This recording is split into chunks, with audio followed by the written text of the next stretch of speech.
Start. सभापति महोदय, पिछले कई सालों से स्थिति में सुधार नहीं हुआ है। स्थिति के हल के लिए हिंदी भाषा का विकास भी नहीं हुआ है। यह संशोधन केवल हिंदी भाषी क्षेत्रों पर ही लागू होता है। अन्य क्षेत्रों के बारे में सरकार ने कुछ नहीं किया है। समय की मांग है कि न्याय पूरे देश में क्षेत्रीय भाषाओं में प्रदान किया जाए। इसलिए यदि सरकार सभी क्षेत्रीय भाषाओं में अनुवाद के लिए एक व्यापक संशोधन लाती है तो अच्छा होगा, लेकिन दुर्भाग्य से ऐसा नहीं किया गया है। मेरे मत से भारत सरकार और सरकारी संस्थाओं को भाषा के संबंध में कोई एक आधारभूत नीति अपनानी चाहिए। कोई भी भाषा उन लोगों पर थोपी ना जाए जो उस भाषा को ग्रहण करने के लिए अभी तैयार नहीं हैं। भाषा तथा भाषा के बीच किसी प्रकार का भेदभाव नहीं होना चाहिए। भाषा के संबंध में कोई अनिवार्यता नहीं होनी चाहिए। विभिन्न भाषाई लोगों के मध्य अनावश्यक बाधाएं ना हों। त्रिभाषा सिद्धांत सर्वसम्मति से स्वीकार किया गया था।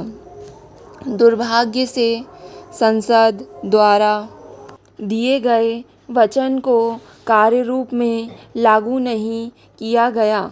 इससे कठिनाइयां उत्पन्न हुई। आज भी हिंदी भाषी क्षेत्रों के हमारे मित्रों ने दक्षिण की भाषाओं को नहीं सीखा है। मुझे मालूम है कि आखिरकार हिंदी राष्ट्र की भाषा होगी, इसका कोई विकल्प नहीं है, लेकिन साथ ही अंग्रेजी को भी बने रहना है। हमें आने वाली लंबी अवधि तक अंग्रेजी को राजभाषा के रूप में स्वीकार करना है। हमारे जैसे बड़े राष्ट्र में 2 राजभाषाएं हो सकती हैं। इसके साथ हमें क्षेत्रीय भाषाओं का भी विकास करना चाहिए। वे क्षेत्रीय भाषाएं हैं, किंतु हमने उन्हें राष्ट्रीय भाषाओं के रूप में उनके महत्व के कारण स्वीकार किया है। आज हम अधिक से अधिक संकुचित और संकीर्ण विचारधारा वाले बन रहे हैं। भाषा तो केवल बातचीत का एक माध्यम है। भाषा लोगों के लिए, लोग भाषा के लिए नहीं बने। अतः भाषा के प्रश्न को प्रतिष्ठा का प्रश्न नहीं बनाया जाना चाहिए। मंत्री महोदय को यह घोषणा करनी चाहिए कि वे संविधान की 8वीं अनुसूची में सम्मिलित सभी भाषाओं में संविधान के अनुवाद का कार्य शुरू करेंगे। भारत के लोगों को अपनी भाषा में अपना संविधान जानना चाहिए। जो संविधान संशोधन पेश किए गए हैं, उनसे स्पष्ट है कि संविधान के हिंदी अनुवाद को प्राधिकृत किए जाने का दक्षिण भारत में कोई विरोध नहीं करता है। संविधान के हिंदी अनुवाद को जल्दी पूरा किए जाने की आवश्यकता के संबंध में सभी एकमत हैं। हम हिंदी को 2 संपर्क भाषाओं में से एक के रूप में स्वीकार करते हैं, परंतु यही समय है जबकि हममें से प्रत्येक को आत्मनिरीक्षण करना चाहिए। हिंदी की संस्थाएं उतनी हिंदी पुस्तकों का प्रकाशन नहीं कर रही है जितना उन्हें करना चाहिए। मेरा कहना है कि सरकार की उदासीनता के कारण ही हिंदी को व्यावहारिक उपयोग में उचित मान्यता नहीं दी गई है। Stop para.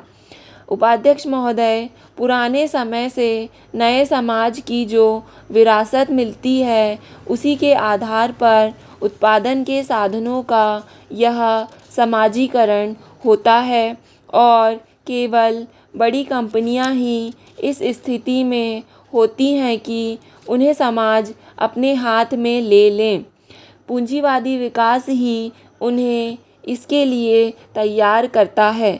इन बड़े कारखानों में मालिकों और उत्पादन क्रिया के बीच कोई भी संबंध नहीं होता, सिवा इसके कि कंपनी हिस्सेदारों को मुनाफा या ब्याज देती है। उत्पादन को मजदूर और कर्मचारी चलाते हैं और जब कारखाने का स्वामित्व समाज के हाथ में चला जाता है तो उससे उनके काम में कोई अंतर नहीं पड़ता। हाँ, उन मज़दूरों और कर्मचारियों के वेतन में अंतर अवश्य पड़ता है, क्योंकि जब उनका शोषण करने वाला कोई मालिक नहीं रहता, इससे उनकी कार्यक्षमता में भी धीरे धीरे आश्चर्यजनक रूप से प्रगति होती है और ये अपने श्रम का उपयोग पूरी देशभक्ति के साथ करने लगते हैं। लेकिन क्रांति के अगले रोज़ ही हरेक को समाजवाद को मानने के लिए विवश नहीं किया जाता, अतः क्रांति का तात्कालिक परिणाम समाजवाद नहीं होता, न ऐसा कभी हो सकता है। उससे मजदूर वर्ग को वह ताकत ज़रूर मिलती है और जब समस्त उत्पादन तथा वितरण समाजवादी आधार पर होने लगता है, तभी समाजवाद की रचना पूरी होती है। समाजवाद आधार पर उत्पादन तथा वितरण का अर्थ है उन वस्तुओं का उत्पादन जो आम लोगों की ज़रूरतों को पूरा करें। मसलन हमारे देश में लगभग 9 करोड़ मकानों की ज़रूरत है। करोड़ों के पास सर्दी में पर्याप्त क्या साधारण ऊनी कपड़े तक नहीं होते, पैर में जूते और जुराबें नहीं होती। अतः समाजवादी उत्पादन में सर्वप्रथम इन चीज़ों को प्रमुखता दी जाती है। पूंजीवादी उत्पादन में जहाँ यथेष्ट मुनाफा कामना ही प्रमुख लक्ष्य होता है, जनता की आम ज़रूरतों का ख्याल किए बिना उन्हीं चीज़ों का उत्पादन किया जाता है जिनसे अधिक लाभ हो। आजकल जो सरकार की नीति है वह पूंजीवादी उत्पादन की ओर अधिक है, समाजवादी वस्तुओं का निर्माण की ओर कम कहने को नारा समाजवाद का है, परंतु वास्तव में हम पूंजीवादी युग में जी रहे हैं। इसकी सबसे बड़ी खामी यह है कि वितरण पर चूंकि का कोई नियंत्रण नहीं होता, इसलिए उत्पादित वस्तुएं जनता तक पहुंचने से पहले ही मुनाफाखोरों के गोदामों में स्टॉक हो जाती हैं। अतः उत्पादन के वितरण पर समाज का नियंत्रण होना बहुत ज़रूरी है। बिना इसके समाजवाद का लक्ष्य पूरा नहीं होता। दुर्भाग्य से हमारे देश में समाजवाद महज एक शब्द बनकर रह गया है, एक शब्द से अधिक कुछ नहीं। तभी तो स्वतंत्रता प्राप्ति के 25 वर्ष बाद भी लोग समाजवाद के बारे में भ्रमित हैं। कभी माओ दिखता है, कभी लेनिन, कभी नेहरू तो कभी लोहिया।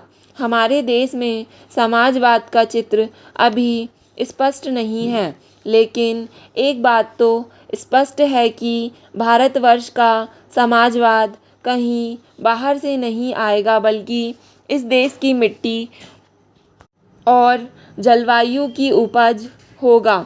हमें समाजवाद लाने के लिए दूसरे देशों से सलाह मशविरा नहीं करना, बल्कि अपने देश के वातावरण को देखकर उसी के मुताबिक समाजवाद के ढांचे को तैयार करना और उस पर अमल करना है।